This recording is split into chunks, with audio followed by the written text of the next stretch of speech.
Hi எல்லோருக்கும் வணக்கம். Bigg Boss season 8 Tamil. So என்னப்பா இது அன்ஃபேர் எவிக்ஷன் அப்படின்னு சொல்லிட்டு ஒரு ரூமர் வந்து பயங்கரமாக போயிட்டுருக்கு. அது யார் அப்படிங்கிறத பற்றி தான் நம்ம டிஸ்கஸ் பண்ண போகிறோம். ஸோ வீடியோக்குள்ளே போகிறதுக்கு முன்னாடி நம்ம சேனல் நீங்கள் புதுசாக இருந்தீங்கன்னா கண்டிப்பாக சப்ஸ்கிரைப் பண்ணிக்கோங்க, வீடியோ மறக்காமல் ஒரு லைக் பண்ணிக்கோங்க. இப்போ நம்ம வீடியோக்குள்ளே போகலாம். ஸோ பிக் பாஸ் சீசன் 8 தமிழில் இந்த வாரம் வந்து பார்த்திங்கன்னா க்ரூஷியலான ஒரு வீக் அப்படிங்கிறது நம்ம எல்லாத்துக்குமே தெரிஞ்ச விஷயம்தான். பட் யாரை வந்து தூக்க போகிறாங்க அப்படின்ற ஒரு விஷயம் வந்து இருக்குது அப்படிங்கிறது பார்க்க முடியுது. ஸோ நான் ஏற்கனவே சொன்ன மாதிரி மார்னிங் சாங்கை டீகோட் பண்ணும் பொழுது அன்ஷிதா ஜெஃப்ரி தான் வந்து வேலிடாக போகணும். ஏன்னா அவங்க தான் கம்மியாக இருக்காங்க அப்படிங்கிறது பார்க்க முடியுது. ஆனால் நீங்கள் நல்லா கவனிச்சிங்கன்னா அன்ஷிதா ஜெஃப்ரிக்கு அப்புறம் விஷால் இப்போ வந்து கம்மியாகிட்டார் ஓட்டிங்கில். 90,000 இருக்குது. ஜெஃப்ரி வந்து 87,000 இருக்குது. அன்ஷிதா வந்து 80,000 இருக்குது. ஸோ இதெல்லாம் பார்க்கும் பொழுது நமக்கு எப்படி இருக்குன்னா, என்னடா அது ஏன்டா இப்படி இருக்கீங்க அப்படின்ற மாதிரி தான் இருக்குது. ஏன்னா எல்லா ஓட்ஸுமே நீங்கள் கவனிச்சிங்கன்னா ஜாக்லினுக்கே 1,32,000 முதல் இடத்துல இருக்காங்க. அடுத்து நீங்கள் கான்ட்ராஸ்ட்டாக 80,000 ஓட்டு கீழே இருக்குது. ஸோ நீங்கள் மொத்தமாக கணக்கு போட்டாலே 50,000 வாக்குகள் தான் வருது. ஃபஸ்ட்டு இதுக்கும் 7வது இதுக்கும் டிஃப்ரென்ஸே. ஸோ அஃபிஷியல்லையும் வந்து பெரிய லெவலில் சேஞ்ச் வந்து இருக்காது. இந்த வட்டம் எவிக்ஷன் வந்து ரொம்ப ரொம்ப டஃப்பு தான் டீமுக்கு. அதாவது பவித்ராலேருந்து யாருனாலும் எலிமினேட் ஆகப்படலாம் அப்படிங்கிறது நம்மளால் பார்க்க முடியுது.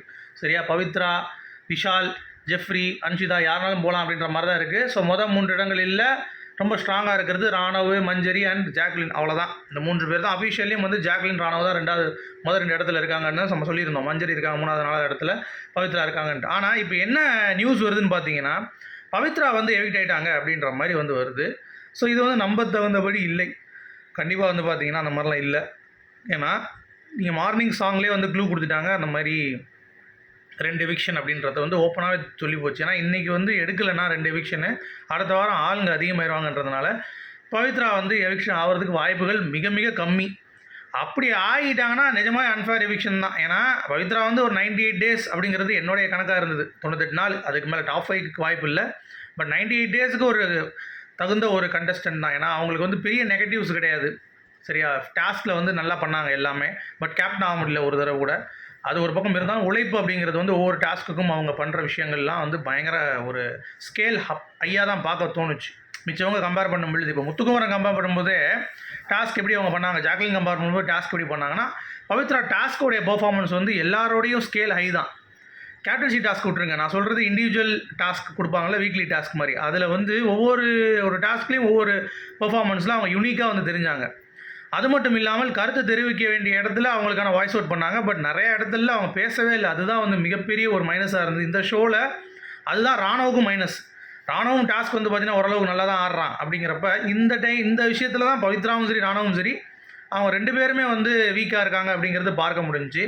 ஸோ அப்படி ஒரு அனலைஸ் பண்ணும் பொழுது பிக் பாஸ் டீம் வந்து பார்த்தீங்க அப்படின்னா, சரி ஓட்டில் எப்படி எதுக்கு எடுக்கணும் எல்லாமே டைட்டாக தான் இருக்காங்க. நான் பார்த்துட்டேன். இப்போயே நீங்கள் பார்த்துருப்பீங்க. அன்அஃபிஷியல்லே உங்களுக்கு க்ளீனாக தெரியுது இந்த டைமில் ஓட்டிங் வந்து பெரிய சேஞ்சஸ் இல்லைன்ட்டு.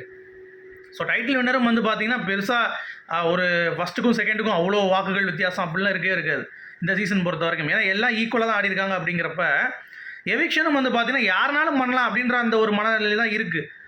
விஷால், ஜெஃப்ரி தான் இல்லை அன்ஷிதா தான் ஆகணுன்றது கிடையாது. பவித்ரா கூட தூக்கியிருக்கலாம் அப்படின்ற மாதிரி தான் எனக்கும் ஃபீல் ஆகுது. ஏன்னா அந்த மாதிரி தான் வருது நியூஸும், அன்ஃபேர் எவிக்ஷன் அப்படின்ற மாதிரி.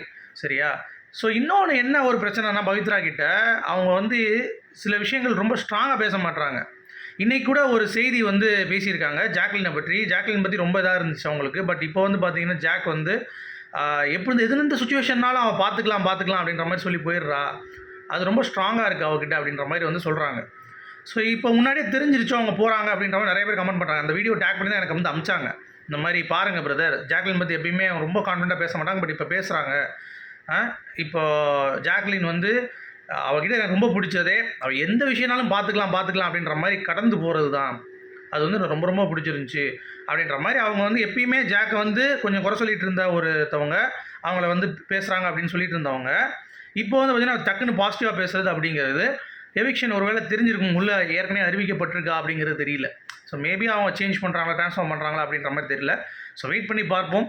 எனக்கு தெரிஞ்சு ஜெஃப்ரி, அன்ஷிதா தான் இவங்க தான் ஃபேரு. அதை தாண்டி யாரும் இருக்கக்கூடாது அப்படிங்கிறது என்னுடைய ஒரு கருத்து. ஸோ நீங்கள் நினைக்கிறீங்கன்னு சொல்லுங்கள். மீண்டும் சந்திப்போம். Good bye.